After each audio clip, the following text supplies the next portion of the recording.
हरियाणवी लोगों से सुना है कि घी बहुत खाओ। This can lead to sarcopenia, osteoporosis, frailty, fractures के risk बढ़ जाते हैं. India is diabetic capital of the world. It is better for you to switch to diet sodas instead of regular sodas. Indian breakfast is a major problem. हमारी India में क्या होता है, सुबह सुबह उठ के एक कप चाय, उसके साथ 2-3 biscuits. Walking is sufficient to keep you healthy. If you are consuming maida and palm oil, then it's not an issue. You can make it healthy. Weight lifting for girls, muscular हो जाएंगी लड़कियां, is it true? No, it's absolutely a myth. People lack protein in their diet. हमने ये भी देखा है कि कुछ लोगों को वे प्रोटीन कंज्यूम करने से एक्नीज भी हो सकते हैं. Hi Riya, welcome to the show. Thank you. कैसे हो आप? I'm very well and fit. How are you? I am good too. तो यार हमने आपको बुलाया है स्पेशली कुछ चीज़ें डिस्कस करने के लिए, specially related to health. Okay, and मैं सबके लिए बता भी दूं, रिया आप करते क्या हो? So basically you are a nutritionist, certified nutritionist cum social media influencer as well. You have a very famous page called salad and squats. So यार हम पूरे सोशल मीडिया में हमें बहुत कुछ सुनने को मिलता है, अलग अलग चीज़ें related to health. I have been to my own health journey, बहुत ज़्यादा अप्स एंड डाउन्स रहे हैं। Everybody today is particular about their looks, कैसे दिख रहे हैं सबके सामने। और हमारा थोड़ा कल्चर भी ऐसा है कि हमारा इंडियन कल्चर में बहुत ज़्यादा फेस्टिवल्स होते हैं, आउट गोइंग बहुत ज़्यादा होता है ना? तो हम बहुत पर्टिकुलर हैं कि यार सोशल मीडिया में कैसे दिखें हम, और कहीं भी जाएं तो भी हम कैसे दिखते हैं। तो यार मतलब आई थिंक अभी तक हमारे पास इतना ही था कि हम वर्कआउट का ऑप्शन था हमारे पास, हम योगा कर सकते थे। नाउ अब पता चला है कई रिसर्च के बाद कि nutrition is more important, diet is more important than workout actually. Am I right? Yeah, absolutely. It's always 80% diet and 20% workout. Exactly तो वो उसी के लिए मैंने बेसिकली, हमारे सोशल मीडिया पे बहुत सारे बज़वर्ड्स हैं जिसका हमें पता चलता है कि यार इंटरमिटेंट फास्टिंग जैसे हम सुनते हैं कि वो बहुत हेल्पफुल है। Then we have lots of sweet alternatives today like monk fruit, हमारे पास स्टीविया है, ये सब चीज़ें हैं जो अब सडनली पॉप होने लगा है सोशल मीडिया में। Yeah. इसके अलावा हम देखते हैं डाइट सोडाज आने लगे हैं। इंडिया में बहुत कुछ चेंज हो रहा है और बहुत सारी चीज़ें नई आ रही हैं जिसके थ्रू हम अपना न्यूट्रिशन और डाइट चेंज कर सकते हैं। But I think still there is need of guide, correct? हर किसी को जो इन्फॉर्मेशन सोशल मीडिया में दिख रही है ज़रूरी नहीं है कि वो हम, Absolutely. है People ना? are very skeptical about these हाँ new हाँ, age things. तो वही मैं भी खुद भी डाउट करता हूँ। सब कुछ चीज़ें चैट जीपीटी से पूछी जा Yeah. सकती है, लेकिन स्टिल मतलब एक ये होता है कि यार कोई गाइड करने वाला, कोई एक्सपर्ट हो उस पे, Yeah. तो it becomes easier. So that's what you do actually. So आप मेरे को थोड़ा बता सकते हो कि generally when people reach out to you, what they ask for, what are their problems they facing right now? Yeah, so thank you, Akshit, for inviting me here. So when clients come to me, the major problem they face is it's like they are overfed but they are undernourished. So given our staples in our Indian kitchen, these are loaded with carbohydrates and mostly people lack protein in their diet, and that is the biggest problem in India is facing. India is diabetic capital of the world, so half of my clients are suffering from high blood glucose. Oh, That's the two major reasons for that. Our meals are loaded with carbs, and secondly, exercise is not given that preference, or maybe in the form of exercise they just prefer walking. But walking is, I will not say that walking is sufficient to keep you healthy and to keep your blood sugar levels in check. Okay. Secondly, major problems Indian face is obesity, which leads to the disease of fatty liver. 60 to 70% people suffer from fatty liver disease, and weight loss is the only solution to treat Okay. fatty liver. Third, Indian breakfast is a major problem. People think that breakfast is the most important meal of the day, but what you eat in breakfast is the most important thing that you should consider, Okay. and not when you eat. So it's like what we have in typical Indian diet: poha, upma, stuffed paranthes, etc. these are not a good breakfast option because after overnight fast your body is in need of protein and not carb loaded breakfast. So yeah, these are some major issues that people face: lack of time, lack of, like, they don't have work life balance. So they are either doing jobs in MNC, hours of sitting, uh, prolonged hours of sitting, and inactivity is the new cancer, they say that. Exactly so यही मेरे को भी बहुत सुनने को मिलता है कि यार आफ्टर कोविड बहुत ज़्यादा वर्क फ्रॉम होम की वजह से या फिर ऐसा बोलो कि बहुत ज़्यादा ट्रैवल की वजह से दोनों Absolutely. फेस कर रहे हैं लोग। अलग अलग तरीके के लोग हैं जो जिनको बहुत ज़्यादा या तो ट्रैवल करना पड़ रहा है Yeah. या बहुत ज़्यादा सिटिंग आवर्स स्पेंड करने पड़ रहे हैं, तो उसमें उनको अपना टाइम नहीं मिल पा रहा है जिसमें वो Exactly. एक्चुअली वर्कआउट या डाइट के बारे में भी ज़्यादा सोच पाएँ। But still, I think I think a nutritionist come into play, like वो इनकी हेल्प कर सकते हैं।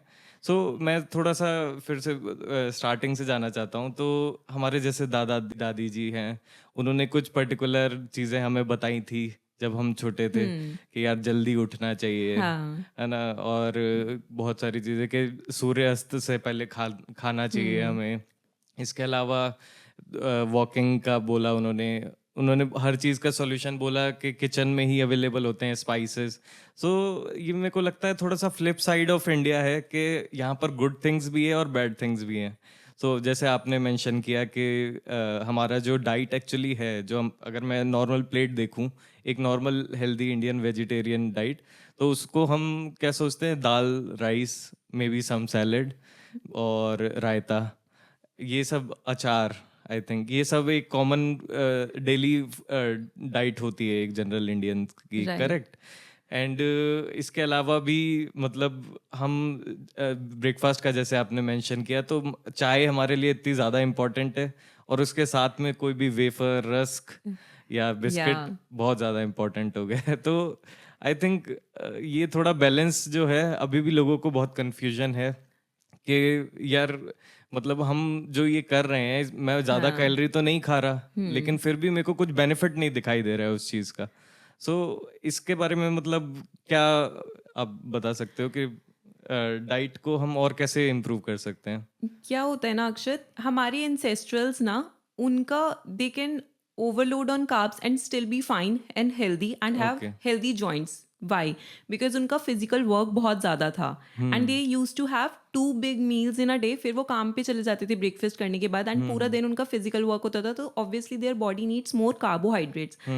बट अब we have so much comfort in our day to day living. हमें सिर्फ एक जगह बैठकर अपने लैपटॉप्स पे काम करना होता है, हमारा फिजिकल वर्क कम हो गया है and so does our need for carbohydrates and so many calories and lots of ghee. Our body does not need इतना ज़्यादा अब fat and carbs in our diet. अच्छा, तो ये ज़्यादातर हमने तो बल्कि हरियाणवी लोगों से सुना है कि घी बहुत खाओ और दूध, दही, इस पे फोकस रखो तो तुम बहुत ज़्यादा। हाँ, बिकॉज हरियाणा के लोग अभी भी बहुत ज़्यादा फार्मिंग करते हैं, बहुत ज़्यादा अच्छा। रेसलिंग है वहाँ पे।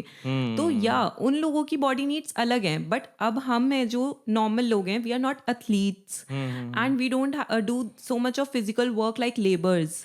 सो our body needs are less than what they need to stay healthy and fit. Correct so correct. सबकी ना, सबका न्यूट्रिशन एक टेलर मेड होना चाहिए according to their activity levels, according to their age, according to their gender. So हम ना एक generalise नहीं कर सकते। और डेफिनेटली हमारे जो एंसेस्ट्रल्स कंज्यूम करते थे वो एक प्योर फॉर्म में होता था चीज़ें, सो उनका न्यूट्रिएंट एब्जॉर्प्शन भी ज़्यादा होता था। लेकिन okay. In today's world everything is like adulterated. We don't know हम प्योर खा रहे हैं या नहीं, हमारी बॉडी में डेफिशिएंसीज हो रही हैं, हमारी बॉडी में एब्जॉर्प्शन प्रॉब्लम्स हो रही हैं। Correct. So that's why our nutrient needs are different from what our ancestrals need.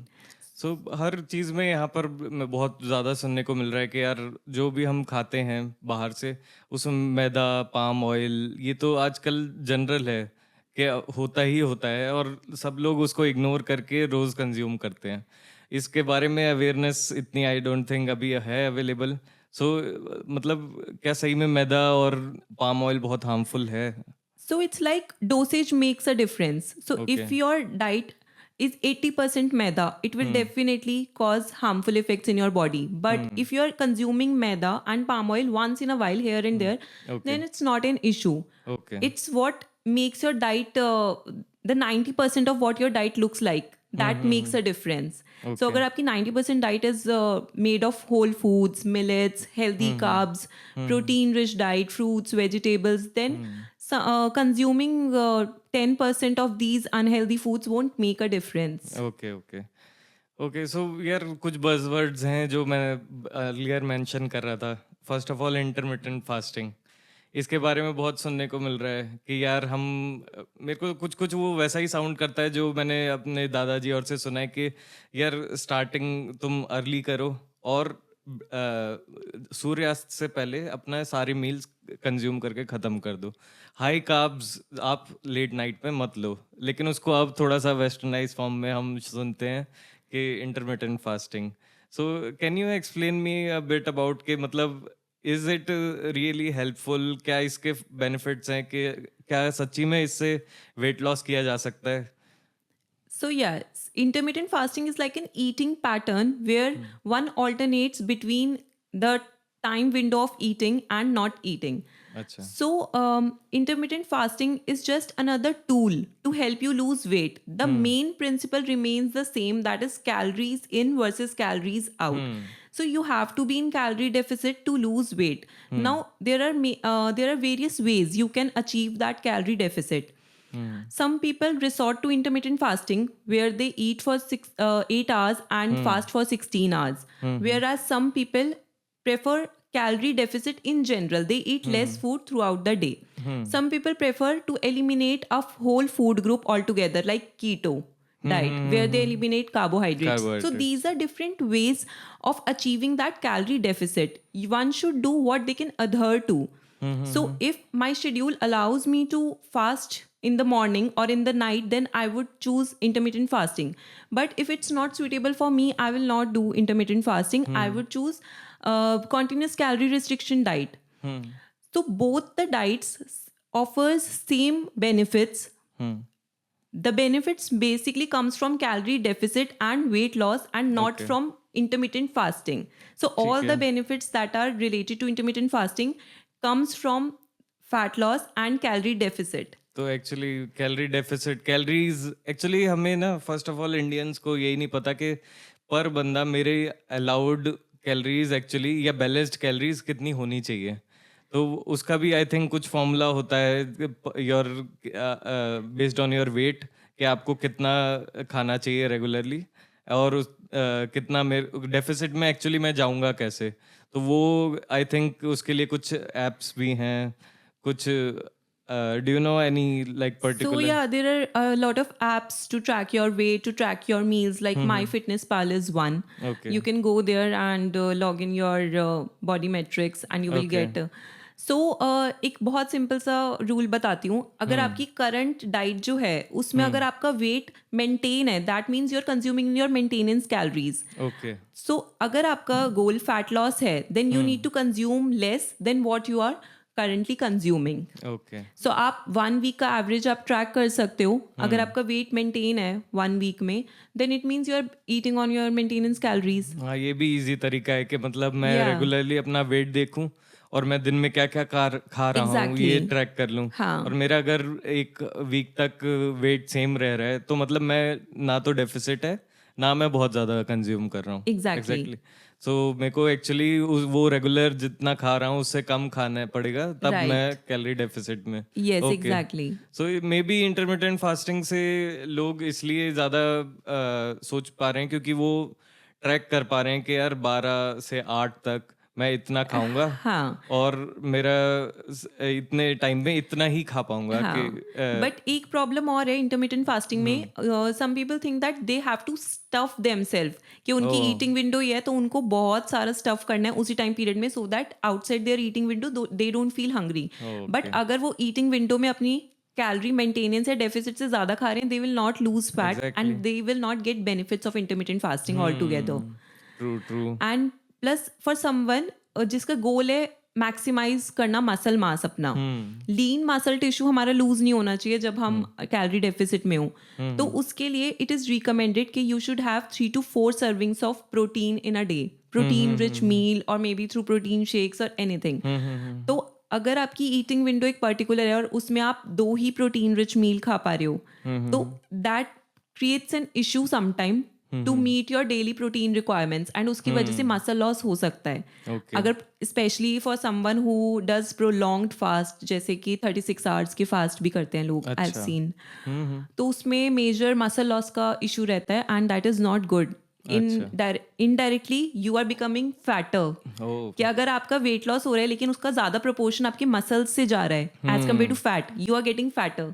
ये यहाँ पर ही इम्पोर्टेंस आती है आई थिंक न्यूट्रिशनिस्ट की। Exactly. ये चीज़ें हमें नहीं पता, हम बस ये सोच के कुछ फॉलो करने लगते हैं। हम बस स्केल पे देखते हैं कि हमारे स्केल पे वेट बढ़ रहा है या घट रहा है, बट उस वेट की कॉम्पोजिशन कि वो मसल से जा रहा है या फैट से जा रहा है, वो हम नहीं ध्यान देते। ये बहुत अभी भी आई थिंक बहुत कंफ्यूजिंग है सभी के लिए कि यार मैं वेट लॉस अगर करना चाहता हूँ तो क्या मेरा मसल मास सारा चला जाएगा, कितने रेट से मैं वेट लॉस करूं पर वीक, कितना केजीज Exactly. लॉस कर सकता हूं कि मेरा बैलेंस रहे मसल मास। और फर्स्ट ऑफ ऑल यार मतलब हमें प्रोटीन के बारे में नहीं पता ढंग से Exactly. कि प्रोटीन तो आप कुछ एग्जांपल दे सकते हो कि इंडियन वेजिटेरियन डाइट्स में क्या प्रोटीन के ऑप्शंस होंगे? मतलब द थिंग इज कि our body can not store protein, so you have to eat every day certain amount of protein. 1 gram per kg is the minimum that you should aim to consume. If you are an Okay. active individual, then the need increases. If you are an older individual, need increases. So for an athlete, the need is different. पर अच्छा आप to be for the starting point आप 1 gram per kg जितना protein तो कम से कम consume करो. अच्छा, तो मतलब मेरा अगर 80 केजीज वेट है तो तो मेरे को 80 ग्राम मिनिमम 80 ग्राम्स तो अच्छा आपको कंज्यूम करना ही है. उसके ऊपर आई रिकमेंड कि आप 1.6 ग्राम तक जाओ, अच्छा बिकॉज प्रोटीन ज़्यादा कंज्यूम करने के हार्मफुल इफेक्ट्स नहीं है उतने जितने उसके अच्छा बेनिफिट्स हैं. Oh nice. और आपने एक और चीज बोली कि एज के साथ भी प्रोटीन की रिक्वायरमेंट बढ़ती है। यस. ये तो मतलब हमने बिल्कुल उल्टा सुना है कि यार एज के साथ साथ मतलब हाँ. बहुत प्रोटीन पचता नहीं है। और मतलब आई थिंक लेडीज और ये इस मतलब जनरेशन के जो हमसे पेरेंट्स हैं वो लोग भी हाँ. ये सोचते हैं कि यार ज़्यादा प्रोटीन रिच खाओगे एक एज के बाद ज़रूरत नहीं होती। सो क्या होता है, with every passing decade we tend to lose muscle mass and muscle strength. Okay So older individuals में this can lead to sarcopenia, osteoporosis, frailty, fractures के रिस्क बढ़ जाते हैं. ये सब किस वजह से होता है? जब हमारा बोन मास मसल मास कम हो जाता है विद एज. और when you age, in your older age, body gets more resistant to building muscles. तो बेटर है तो उनको बॉडी को उतनी ही अमाउंट ऑफ मसल्स बिल्ड करने के लिए ज्यादा प्रोटीन खाना पड़ेगा as compare to some youth. Okay okay. तो एग्जैक्टली मतलब कम एज में मैं अगर कुछ थोड़ा प्रोटीन खा के भी वर्कआउट करता हूँ तो वो मेरे बॉडी पे इजीली लगेगा। एग्जैक्टली. लेकिन अगर मैं जैसे जैसे एज बढ़ जाएगी तो It मेरे को gets tougher to build okay muscle mass. Okay okay So that's why, and that leads to a lot of problems in the older age. Okay And exactly do you know, if by the age of 65 you get hospitalized due to hip fracture, 1/3 of the individuals die within 1 year. Oh yes वो ये इससे मेरे को एक याद आई documentary जो I think we were discussing also, it is called blue zones. तो उसमें एक्चुअली बताते हैं कि वर्ल्ड में 3-4 स्पॉट्स ऐसी जगह है जहाँ पर सेंटेनरीज 100 ईयर से ज़्यादा Yeah. जीने वाले लोग जो Yeah. हैं उनका इंटरव्यूज़ लिए गए हैं।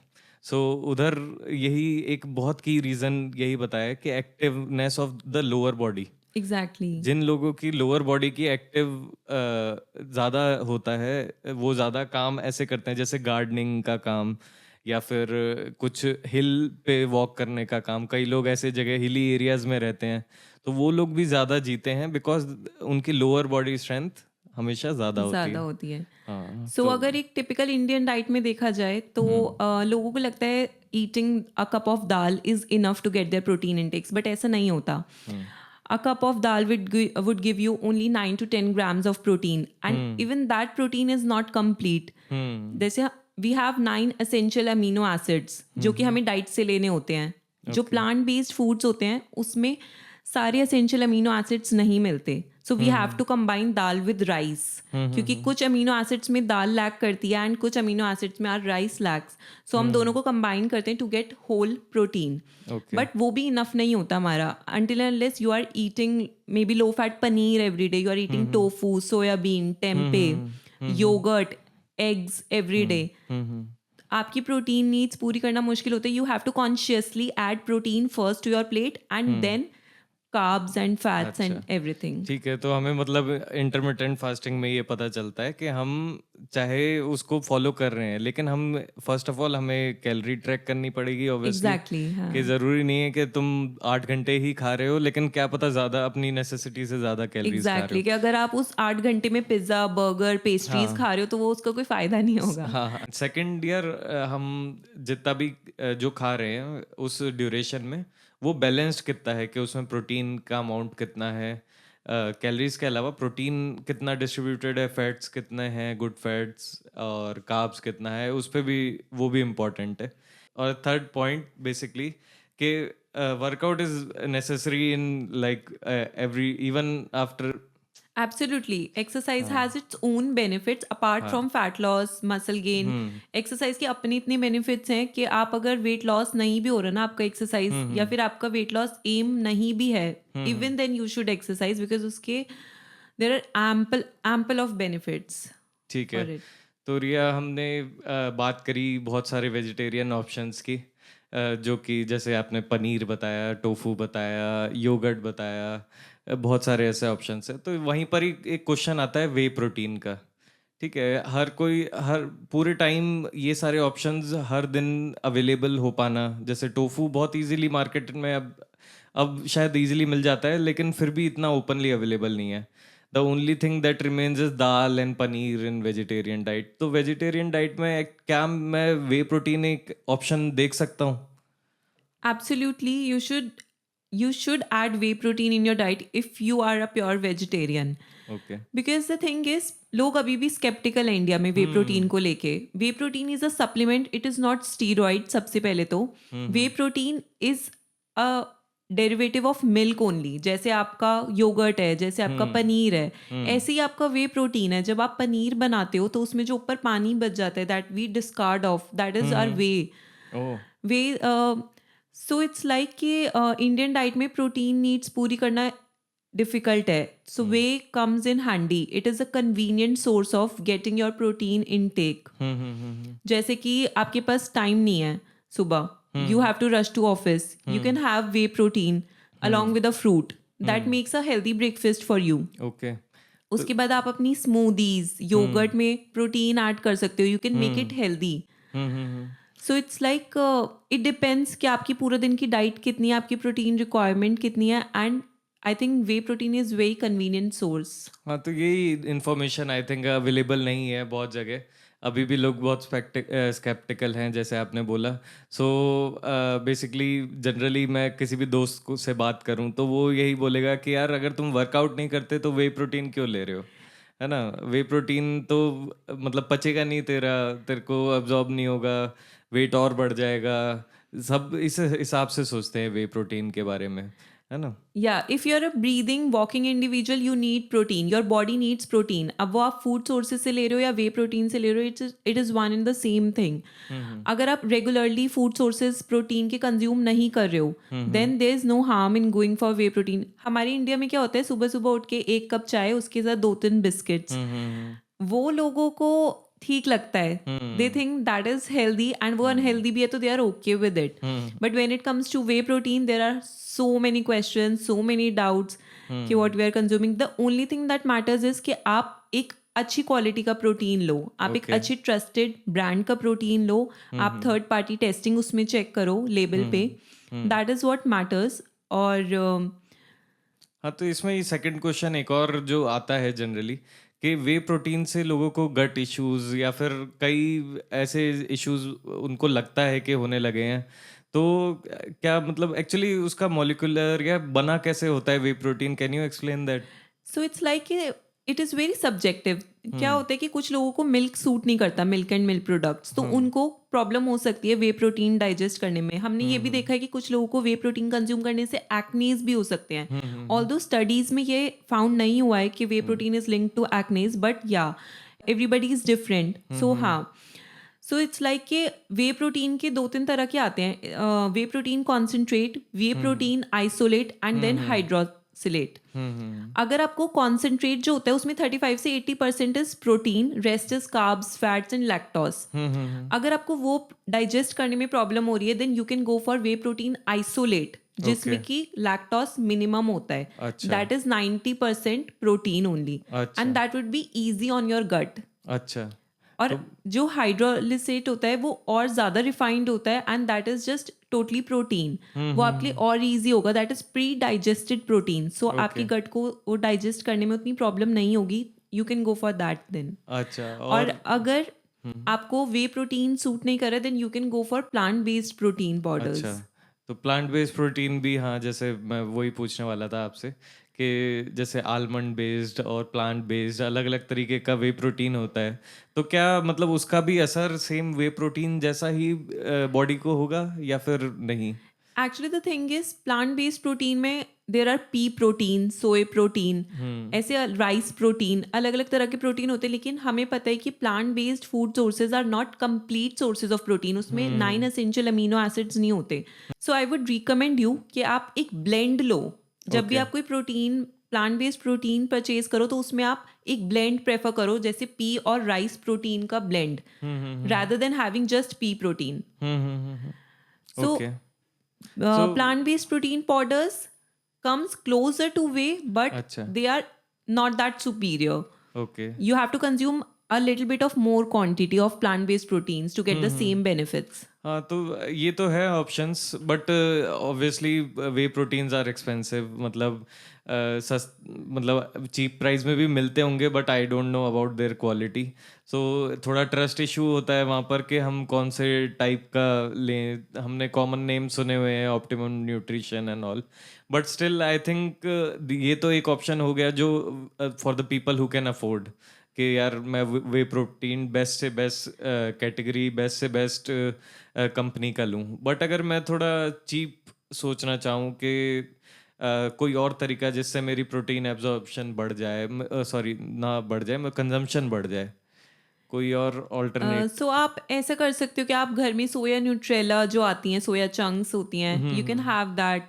कभी आप हम्म टोफू खा सकते हो, हम्म 200 से 200 ग्राम्स अप्रॉक्स टोफू आप खा सकते हो, या फिर हम्म आप एवरी डे अपने मील के साथ थोड़ा थोड़ा लो फैट पनीर बना के आप खा सकते हो। ओके अगर आपको प्रोटीन ऐसा लगता है कि इट्स नॉट अफोर्डेबल। हम्म और yogurt I think yogurt, eggs are one of the cheapest source of proteins. तो अगर आप अपनी हम्म डाइट में, even if you are a vegetarian, you can try कि आप अपनी डाइट में एटलीस्ट एग्स इंक्लूड कर लो हाँ फॉर योर मतलब health. If you can eat egg तो वो भी बहुत अच्छा प्रोटीन राइट। सोर्स है दैट्स करेक्ट ठीक है तो यार ये तो एक हो गया प्रोटीन के बारे में एक जो सेकंड प्रॉब्लम आपने अर्लियर मेंशन करी थी कि यार diabetes in India it is a very big issues मतलब most of the people in the age of 50s are facing मतलब बहुत रेगुलरली कि उनको डायबिटीज़ हो ही रहा है और वर्ल्ड की कैपिटल हम बनते जा रहे हैं India absolutely. Diabetic and even अब तो केसेस ऐसे सुनाई दे रहे हैं जिसमें 20s 30s की एज में भी लोगों को डायबिटिक प्री डायबिटिक जैसा सिनेरियोज फेस करने पड़ रहे हैं सो यार इस यहाँ पर भी बहुत ज़्यादा स्केप्टिकल हैं लोग about sugar free alternate to refined sugars like monk fruit stevia है ना will come to like first of all to diet sodas so basically हमारे यहाँ अगर किसी को भी गैस बन रही हो आंटी को या किसी को हाँ। भी एजेड इंसान ऐसे मतलब सोचना है मतलब not to disrespect them but कि लिम्का या मिरिंडा कुछ ले आओ हाँ, और राइट। उससे पेट उससे हाँ, एसिडिटी कम हो जाएगी। एसिडिटी कम हो जाएगी हम्म। तो लेकिन उनमें इतनी ज़्यादा लेवल ऑफ शुगर होता है इतना ज़्यादा लेवल ऑफ शुगर होता है लोगों को आई थिंक पता होना चाहिए अब ये चीज़ Absolutely. There's 10 teaspoons sugar in 12 oz can of Coca-Cola, हाँ, और उसमें आई 40 थिंक grams. हाँ कुछ फोस्फोरस और डाल के उसके मीठा को कम किया जाता है, बल्कि जिससे वो इतना मीठा ना लगे। तो यार ये बहुत मतलब आई थिंक डायबिटिक लोगों को ये वाली चीज़ें शायद नहीं पता कि this could be also a key reason. Other than that refined sugar is obviously मतलब हर चीज़ में, हमारे जितने फेस्टिवल्स हैं, जितनी चीज़ें हैं, तो काजू कतली भी बनेगी, हम Yeah. मीठे रसगुल्ले भी खाएंगे, गुलाब जामुन भी खाएंगे, जलेबियाँ भी पेलेंगे। तो ये सब प्रॉब्लम है। तो यही मैं डाइट सोडास के बारे में पूछना चाहता हूँ। तो मैं मतलब अभी थोड़े दिन पहले ही अपने पेरेंट्स के साथ बैठा था, और मैंने बोला मैं डाइट कोक, सब लोग कोक ले रहे थे, मैंने डाइट कोक ली। तो सब वो कह रहे हैं कि ये सब छोड़ दो, ये तो उससे भी ज़्यादा हानिकारक है। हाँ, राइट, राइट, कि बंदा रेगुलर सोडा पी ले एज हाँ, compare to diet soda. But what is the reality here? So see, जो हमारे रेगुलर सोडा होता है ना, उसमें a 12 oz can of Coca-Cola contains 40 grams of sugar, hmm 10 teaspoons. हम्म इससे क्या होगा? Obesity, hmm weight gain. Hmm That is the major cause of death in India, hmm like metabolic diseases, diabetes, fatty hmm liver. Hmm In fact, obesity increases your risk of cancer. Hmm So, आप liquid calories अगर आप ले रहे हो, and then there is diet soda on one other hand, hmm which is sweetened with artificial sweeteners, generally aspartame, ace-sulfame K, hmm sucralose, saccharin, etc. Hmm These 6 sweeteners are approved by FDA. Okay Aspartame is one of the most well-researched compound. हम्म जो भी उसके health जो भी उसके side effects देखे गए हैं ना स्पार्टेम हम्म के, हम्म वो रैट्स में देखे गए हैं, in hmm which they were injected with insanely high amounts of aspartame. We are not rats and we are not taking aspartame in such high quantities. Hmm जो ऐसे आर्टिफिशियल स्वीटनर्स होते हैं ना, वो 200 to 600 टाइम्स ज़्यादा sweater होते हैं sugar के कंपैरिजन में. दैट इज़ वाई उनकी बहुत कम क्वांटिटी हम्म इंक्लूड की जाती है, ऐड की जाती है डाइट सोडाज में. Hmm so it takes 9 to 14 cans hmm in a day for a 70 kg individual to reach that upper limit. Level जिसमें साइड साइड इफेक्ट्स इफेक्ट जिसमें हो सकते हैं। हो सकता है, और वो भी बहुत कम चांसेस होते हैं. हम्म सो अगर एक बंदा बहुत ज़्यादा ओबीज है hmm but he loves to drink Coca Cola, hmm then obviously shifting to diet Coke, उससे उसका वेट लॉस भी होगा, उसकी क्रेविंग्स भी कम होंगी, ब्लड शुगर भी स्पाइक नहीं होगी उससे उसकी. Hmm it's going to benefit him more. Okay, may be some issues हो सकते हैं, अगर किसी को गैस्ट्रिक इश्यूज हैं, मे बी एरिएटेड ड्रिंक जिनको रिकमेंडेड नहीं है, एग्जैक्टली, मे बी हाँ. उनको कुछ साइड इफेक्ट्स, नॉट साइड मतलब इफेक्ट्स। वो, हाँ, that side effects come from citric acid, hmm acidity जो उसमें होती है, हम्म एंड उसकी वजह से आपका टूथ एनेमल थोड़ा सा वो इफेक्ट हो सकता ओके है. So you have to be careful okay okay, while मतलब don't having over consume it, but carbonated beverages. हाँ don't over consume it, but obviously it is a better alternative. But yeah, exactly. Any day, it is hmm better for you to switch to diet sodas instead of regular sodas. हाँ, तो ठीक है, एक तो ये option है कि भाई एस्पर्टेम, लेकिन वो जनरली अवेलेबल नहीं है कहीं पर। सो Right. इसका ऑल्टरनेटिव जो मेरे को दिखते हैं कि हम, अगर मैं कोई मिठाई भी बनवाऊँ घर पे, या फिर मेरी मम्मी कल को बनाए कुछ, तो मैं उनको बोलूँ यार शुगर की जगह ना ये यूज़ करो। तो इसके लिए ऑप्शंस आ गए हैं, जैसे monk fruit, Hmm. Stevia and all. Allulose is one. हाँ, Anna. Okay, I don't know about it, but मतलब मैंने ये सब सुना है। तो क्या इनको नॉर्मल हमारे फूड में अगर मैं यूज़ करता हूँ, कुकिंग में मैं यूज़ करता हूँ, तो उसका कोई मतलब कोई साइड इफेक्ट या फिर कुछ ऐसा तो नहीं होता? Absolutely. It's like dosage makes the difference. Their hmm FDA has given safe upper limit for every artificial sweetener. So hmm for Splenda, I think it is 23 packets. Okay So I don't think any of us is reaching that upper limit. We hardly used 1 or 2 packets in a day. That's totally fine. One exception would be for pregnant, breastfeeding okay females, and someone suffering from any particular disease like okay liver, kidney disease, maybe. हाँ, that's where you They should, have to be careful. हाँ they should consult Riya. Consult. ठीक है, तो हाँ obviously यार, लेकिन I think सबको try करना चाहिए, सबको at least they can replace it in their T, मेरे को लगता है वो फॉर स्टार्ट कि अगर आपको एक्सपेरिमेंट करके देखना है फॉर सम टाइम, तो हाँ, आप 1 महीने के लिए maybe in place of refined sugar in your tea take Splenda और या स्टीविया और समथिंग। स्टीविया और something, but there is one catch also कि अगर आप अपनी टी में शुगर फ्री ऐड कर रहे हो and then you are consuming 2-3 biscuits with tea, then it hmm. Does not give you any added benefit. हाँ, वो तो खैर Yet है ही that tea problem. is, that tea and snacks are still going to be हाँ, तो उसके लिए कभी भी यार कभी. अब ऑल्टरनेटिव्स आ रहे हैं बिस्किट्स में। I think there are biscuits with non maida which are whole wheat, Yes, exactly.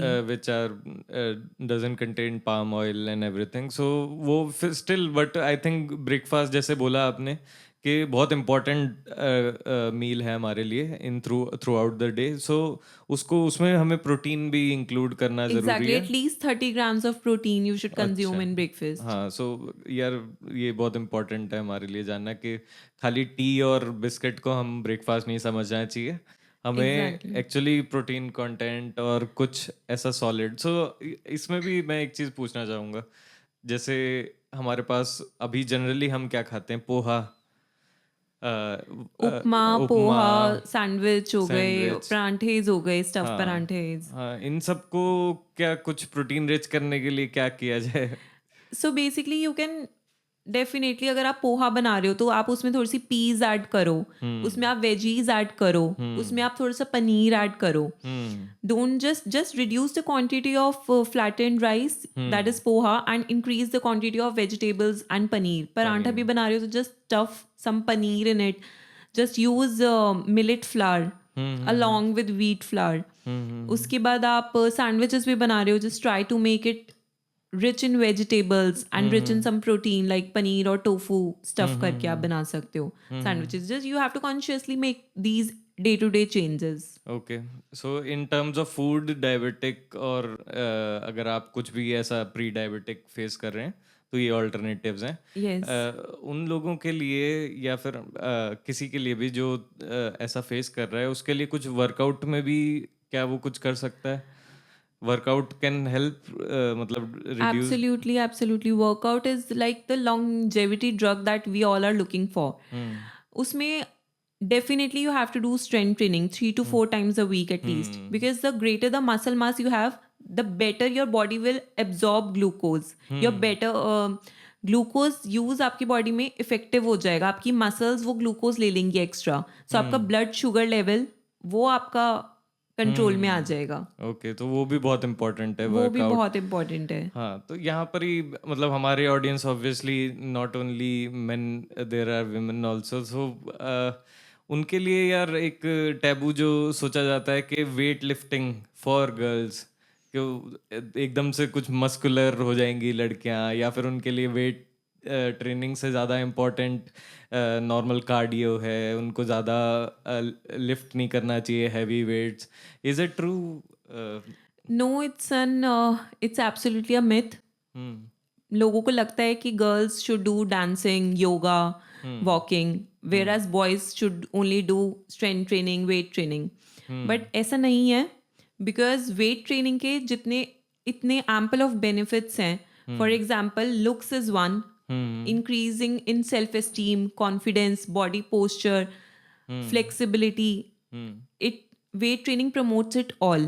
हम्म। उसके साथ साथ आपकी bone health. Hmm. You know when women transition from their 30s to their 40s, उनका हार्मोनल लेवल्स में काफ़ी चेंजेस आते हैं. There is a roller coaster, कभी एस्ट्रोजन बढ़ता है, कभी कम होता है. Okay. And once they hit menopause, estrogen levels drop. Hmm. जब एस्ट्रोजन लेवल्स ड्रॉप होते हैं तो उनकी बोन मिनरल डेंसिटी कम होती है, because estrogen is the one that is promoting your bone mineral density. That increases your risk of osteoporosis, hmm. जिसकी वजह से फ्रैक्चर्स के रिस्क बढ़ते हैं. हम्म। सो ये सब चीज़ें, और उस एज में ना मसल मास और वेट ट्रेनिंग वगैरह डिफिकल्ट हो जाती है स्टार्ट करनी. Although there is no right time to start. आपको Obviously. उस एज में भी अगर आपको रियलाइज होता है, you should start. There is no But correct age for anything. exactly. But you should, but it's always better to start young. Plus women's के जो हॉर्मोन्स होते हैं एस्ट्रोजन, वो ऐसे होते हैं that is different from men's hormones. Testosterone से different होते हैं वो. हम हल्क नहीं बन सकते हाँ, बिल्कुल। To be honest. हाँ, अगर अच्छा। आप एक calories आप अपनी if you keep a strict check on your calories, if you do workout regularly, you will only get beautiful curves, good toned body. जिसे लोग कहते हैं ना मुझे toning करनी है, I don't want to gain muscles, I want to be toned. Toning and gaining muscles is one and the same thing. Okay. Yes, so definitely I would like to urge all the women, please hit the gym. Okay. तो यार obviously everyone should hit the gym, और based on their गोल किसी को weight loss करना है, हो सकता है किसी को मसल बिल्ड करना है, किसी को जस्ट टोन होना है. बट यार इंडिया में रियलिटी कुछ और है. मैंने भी बहुत सब्सक्रिप्शन खरीदे हैं और आधों में मैं गया ही नहीं हूँ. और ये I think there were some statistics के इंडिया में percentage of going actually buying the subscription and hitting the gym is very low. So मतलब अगर 100 लोग ले रहे हैं तो 20 ही रेगुलरली उसे फॉलो करते हैं. तो कुछ ऑल्टरनेट घर पे अगर वर्कआउट करना चाहे कोई, तो उसका बेस्ट तरीका क्या है? कुछ तो ऑब्वियसली बॉडी वेट के साथ ट्रेनिंग हो सकती है, कुछ डंबल्स अमेजोन से ऑर्डर करके कर सकते हैं. So what are the best ways to work out in home? Absolutely. If you can't hit the gym, something is always better than nothing. You can use bands, fitness bands at home, resistance bands. You can order a few dumbbells from Amazon. You can use bottles, water bottles, 2 kgs to start with. I'm not saying that that's enough, but we need a point from where we can start. So that's a great thing. And I definitely recommend my clients to buy at least 2 to 3 kgs dumbbell at home. Because I know that's expensive. Buying dumbbells is expensive, but so are the medical bills. Exactly. Great point है. सो यार मतलब gym में जैसे मैं अगर public किसी park में जाता हूँ या फिर कहीं सुंदर नर्सरी जाता हूँ मैं भी, तो मतलब मेरे को कैसे डिस्ट्रीब्यूट करना चाहिए कि सपोज मैं 1 घंटे के लिए जा रहा हूँ, तो मैं कितना वॉक करूँ? मे बी कुछ 2-3 चक्कर लगाए, 2-3 किलोमीटर वॉक किया, फिर मेरे को मे बी पुशअप्स और वेट ट्रेनिंग कैसे डिस्ट्रीब्यूट करना चाहिए इस वर्कआउट को? So it's recommended to get in 150 minutes of moderate to high intensity workout in a week. You can distribute it like 3 to 4 times in a week. You can do strength training, and for the rest of the days, you can do your thing that you love or you enjoy the most, whether it is yoga, it is walking, it is swimming, and other things. Because you know what? Bone mineral density and muscle mass has the parallel trajectory. So if your muscle mass is declining, your bone mineral density is also declining. Okay. And when it comes to metabolism, there's absolutely a lot of myths around कि lemon water लेने से metabolism बढ़ता है, ACV लेने से metabolism बढ़ता है. ऐसा कुछ नहीं होता. मसल मास ज़्यादा होगा तो आपका मेटाबॉलिज्म ज़्यादा होगा, because a pound of muscle burns 6 calories per day, whereas a pound of fat burns just 2 calories per day. Okay. सो मतलब मसल हमें बिल्ड करना बहुत ज़रूरी है यहाँ पर. Exactly. And both the type of exercises has their own benefits. For example, jogging, running, walking has their own benefits, and strength training has their own set of benefits. So I would recommend कि आप एक balance बनाकर चलो. So it's like for walking, jogging, these are great for your heart health, for increasing your VO2 max, for increasing your stamina and all. And strength training is great for your bones, for your aesthetics, for your mental health, and so on. हाँ, ये बहुत ज़्यादा, क्योंकि mother सभी ने face किया होगा osteoporosis, जैसे आपने बताया, गठिया भी बोलते हैं जैसे हिंदी में. तो वो बहुत ज़्यादा अकरेंस उसकी भी बढ़ रही है. लोग स्पेशली एजेड लोगों के घुटनों में, उनके लोअर पार्ट ऑफ बॉडी में बहुत ज़्यादा ये इशू हो रहा है बोन से related. So obviously the thing you have mentioned they should follow and they can contact you as well. Yes. And do you know, strength training has one more benefit. It reduces your risk of developing Alzheimer's and dementia-related diseases in future. So it is amazing for your brain health as well. Wow, that good to know. Okay, so यार हमने ये बहुत सारी चीज़ें discuss करी। एक चीज़ मैं पूछना चाहता हूँ कि is there any shortcut to health? Is there any shortcut to weight loss? Is there, like we have heard about Ozempic, things like that. हमने वो करण जौहर की पिक्चर्स देखी है हाँ एलिजिडली, जिसमें and everyone is सब, so happy that they have got shortcut. हाँ, so is it true कि ऐसा कुछ अवेलेबल होता है? So Ozempic belongs to a class of drugs called GLP-1. Now GLP is a hormone that is secreted in our gut in response to the food we eat. Ozempic gives our brain satiety signals. It helps regulate blood sugar levels, regulates our appetite, and so on. So Ozempic was first approved by FDA to treat type 2 diabetes, to control blood sugar. फिर उन्होंने क्या देखा कि जिन लोगों को Ozempic दिया जा रहा है वो वेट लॉस भी कर रहे हैं, okay, and that was a finding. So उन्होंने एक अलग स्टडी कंडक्ट की जिसमें उन्होंने Ozempic की डोज चेंज की एंड उसी नॉन डायबिटिक लोगों को दिया बट ओबीज. और Okay. फिर उन्होंने देखा कि उनमें वेट लॉस हो रहा है या नहीं, and the results were amazing, 15 to 20% weight loss. Okay, So they rebranded Ozempic with the name Wegovy, I think, अच्छा, and it is now in the market as a separate weight loss drug. Okay, But you know what is the thing here is कि अगर आप Ozempic लेते हो तो आपका wait loss हो जाएगा, but if you do not complement it with healthy lifestyle exercise, तो जब आप ड्रग लेना बंद कर दोगे you will regain all the cravings, you will regain all the weight, because आपने उसको लाइफस्टाइल फैक्टर्स से कॉम्प्लीमेंट नहीं किया, आपने वो सीखा नहीं कि वेट लॉस को मेंटेन कैसे करना है. वही एक्चुअली यहाँ पॉइंट आता है लाइफस्टाइल चेंज करने का. If you have decided, you have some goal, you should be persistent. आपको रेगुलरली करना पड़ेगा. कोई ऐसा शॉर्टकट नहीं होगा जो आपको इमीडिएटली इफेक्ट हो सकता है दिखाए, but you have to follow this, keep on doing, तभी रिजल्ट एक्चुअली शो करेंगे. तो यहाँ पर एक और चीज़ है कि बॉडी मास इंडेक्स जो होता है, बिल्कुल basic of I think maintaining weight. तो बॉडी मास इंडेक्स जो होता है उसमें based on your height and your weight आपका एक आइडियल कैटेगरी होती है जिससे आपको पता चलता है कि आपका वेट नॉर्मल है, आप ओवर वेट हो, ओबीस हो या अंडर वेट भी हो. तो क्या वो जो स्केल है वो आइडियल है ट्रैक करने के लिए? एक्चुअली इट्स नॉट, क्योंकि बॉडी मास इंडेक्स हमें सिर्फ ये बताता है कि हमारा वेट आइडियल है या नहीं. वो ये नहीं बताता हमें कि हमारे उस वेट का डिस्ट्रीब्यूशन आइडियल है या नहीं. बिकॉज अगर दो सेम लोग हैं 70 kgs के, अगर दो लोग, एक बहुत ज़्यादा आपको फिट एंड टोन लगेगा, एक आपको फैटी लगेगा, व्हाट्स द डिफरेंस? दोनों का वेट तो सेम है. बिकॉज जो फैटी लग रहा है आपको, that he has more fat in his body and which is harmful. और मेंस की एक टेंडेंसी होती है, they have more visceral fat, that is fat around their organs, which is very very harmful. Whereas जो 70 kg man होगा उसकी body में muscle mass ज़्यादा होगा. Okay, So he is more toned, he is more healthy.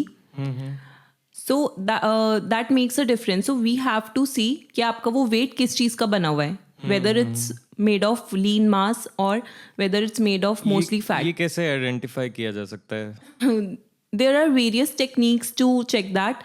DEXA scan एक चीज़ होती है, that is the gold standard to know your body composition. Okay, तो उससे मतलब आपके ऑर्गन्स के अराउंड कितना फैट है? Exactly. How much fat your body is carrying, how much water is there, how much muscle mass is there.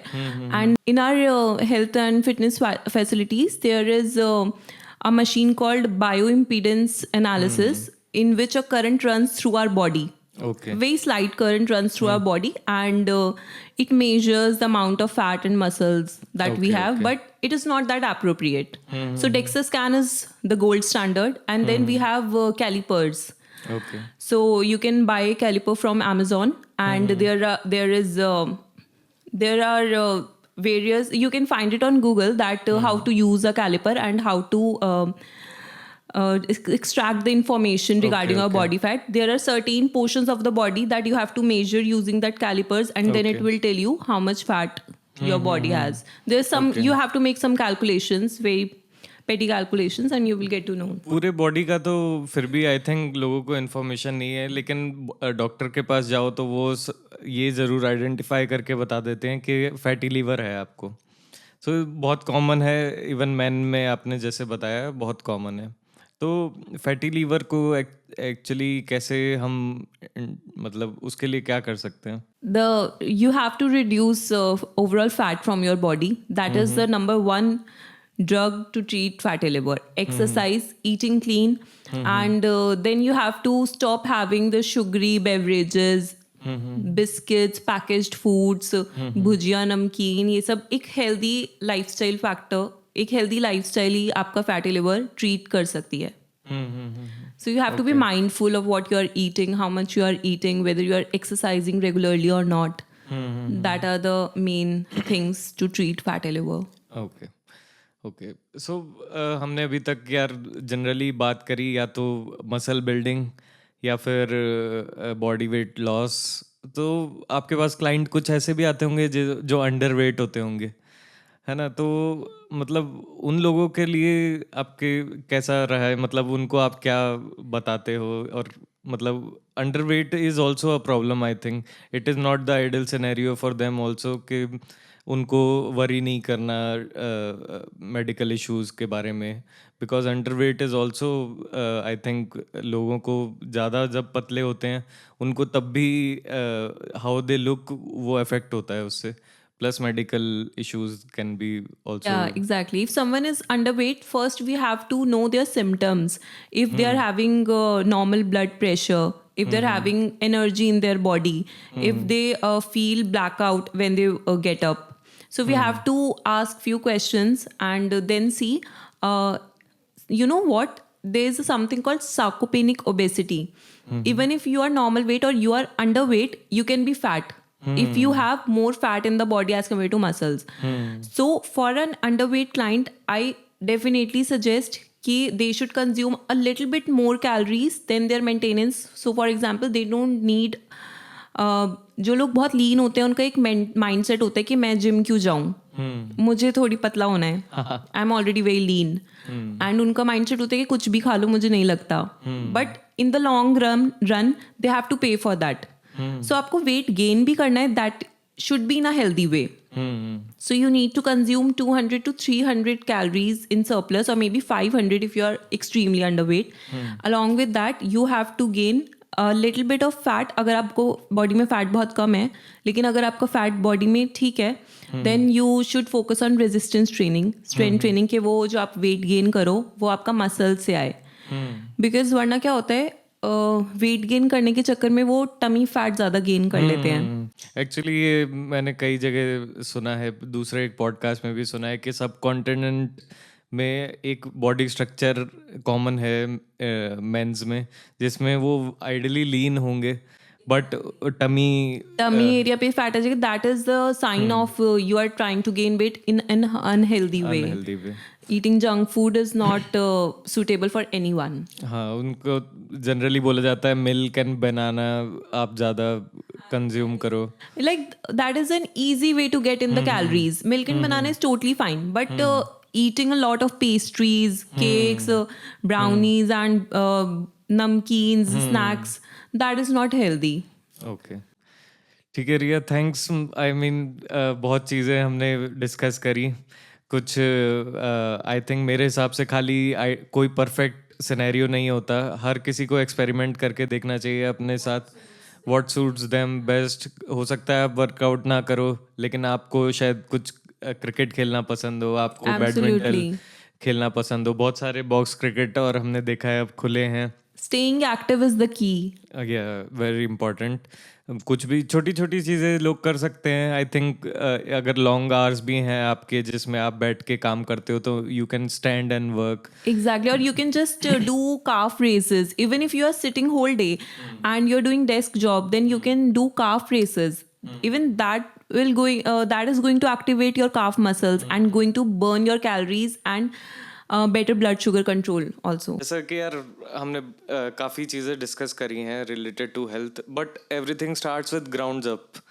तो younger generation actually हम देखते हैं आजकल के पेरेंट्स जो हैं बहुत कंफ्यूज होते हैं कि यार अपने बच्चों को कैसे कहाँ बाहर ले जाएं, कितना उनका वर्कआउट होना चाहिए, कितना उनको एक्टिव रहना चाहिए। इस चीज़ में आजकल we know it is a generation of iPads and screens where सब वीडियो देखना बहुत पसंद करते हैं। तो उनके लिए आप क्या मतलब सजेशन देना चाहते हो, how to keep their kids healthier so that they when they become adult they remain healthy? You know, children learn from their parents. When they see their parents doing the same things, they learn from them. So it's really really important कि आप अपने बच्चों के साथ engage हो इन outdoor activities, या फिर बच्चों को खेलने भेजो। जैसे हमारे टाइम पे होता था Akshat, we use to do a lot of outdoor activities, we use to play badminton, we use to play basketball.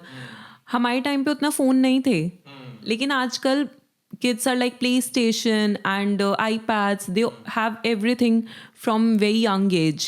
So उससे उनका आउटडोर एक्टिविटीज़ कम हो रही हैं, उससे चाइल्डहुड ओबेसिटी बहुत इंक्रीज हो रही है, बॉडी इमेजेस, उससे इंफीरियोरिटी बढ़ रही है, आपस में कॉम्प्लेक्स, बॉडी कॉम्प्लेक्स बढ़ रहा है। सो that is something parents should work on. मतलब और ये माइंडसेट नहीं होना चाहिए कि चलो कुछ तो खा रहा है, कि बच्चे ने बिस्किट भी खा लिया, कैंडीज भी खा ली, सो पेरेंट्स आर सेटिस्फाइड, चलो कुछ तो खा लिया। ऐसा नहीं होना चाहिए। They should, first preference should be healthy meals, to make healthy meals. मैं ये नहीं कह रही कि उनका आउटसाइड मील बिल्कुल बंद हो जानी चाहिए, but once in a week is fine, but mostly they should eat home cooked meals. They should be they should inculcate habits of healthy eating and home cooked food more in their children. ये भी देखा है मैंने, बहुत ज़्यादा fearful रहते हैं parents कि यार हमारे बच्चे को लग ना जाए, हमारे बच्चे को कुछ ऐसा प्रॉब्लम ना हो जाए। मैं गोवा रिसेंटली गया था, मैंने वहाँ पर देखा आरंबोल बीच पे रशियन कपल था एक, और उनके छोटे छोटे 3-4 बच्चे थे। उन्होंने उनको बीच पे ऐसे छोड़ा हुआ था बिल्कुल free, and they were doing everything and anything. मतलब बहुत एंजॉय कर रहे थे, बीच पे रैंडमली घूम रहे थे बिना किसी डर के। आई थिंक वो इंडियन पेरेंट्स में बहुत ज़्यादा मिसिंग है, बहुत फियरफुल हैं। You know, गिरेंगे नहीं तो सीखेंगे कैसे? So they should let their children play outdoor. और जब हम बाहर खेलते हैं ना, so we came in contact with different kinds of bacteria also, which eventually increases our immunity. इतना ज़्यादा इंडोर रहने लगे हैं, that's why children are becoming sick frequently, because उनकी इम्यूनिटी नहीं बढ़ रही। So that is one thing. So first parents should definitely अपने किड को किसी स्पोर्ट में डालना ज़रूरी है, बहुत ज़रूरी है। B it badminton, B it lawn tennis, anything. Secondly, उनके अंदर हेल्दी ईटिंग हैबिट्स बचपन से ही डाल दो, so that when they grow up they don't face the challenges. Exactly और वी आर बचपन से आई थिंक एथलेटिक्स और इन सब चीज़ों में रहने से एडिशनल बहुत फ़ायदे भी देखे हैं मैंने। Exactly. कि it also helps in studies, it also helps in getting admissions even in some particular colleges. So और अब ओलंपिक्स और जैसे जैसे गेम्स के में भी अलग अलग गवर्नमेंट स्कीम्स आ रही हैं, so they should obviously think about it. It is not now only about becoming engineers and doctors any more, I think. Absolutely. और एक चीज़ और है, जितना कम हो सके उतना कम टीवी दिखाकर खाना खिलाना is also a thing. Let them feel what they are eating, let them have a good relationship with their food. True true. Okay Riya, so एक लास्ट हम जाने से पहले एक आपसे सभी हमारी एक यंगर जनरेशन जो है, आई थिंक जेन जी जो है, जेन अल्फा जो है, उनके लिए एक मैसेज कुछ भी जिससे वो न्यूट्रिशन, हेल्थ एंड वर्कआउट इसके बारे में कैसे प्रोसीड कर सकें। So it does not have to be complicated. It's very simple. You just need to consciously work towards it. Sleep, hydration, exercise, and minimally processed foods. Go to gym eat healthy in your 30s so that your children does not have to spend their 30s doing the rounds of hospitals. Yes, correct. On that note, we will conclude our podcast. Thank you, Ria. Thank you.